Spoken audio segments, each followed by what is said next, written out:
We're counting down the top 10 air forces on the planet in 2026. Who dominates the skies? Starting the list at number 10, France. At 9th, Egypt. And breaking into the top 8, Turkey with over 1,100 aircraft.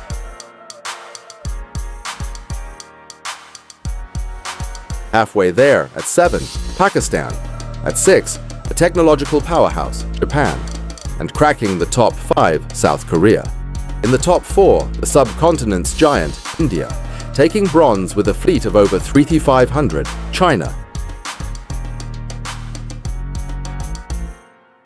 Claiming the silver medal with a formidable force of over 4,200 aircraft, Russia.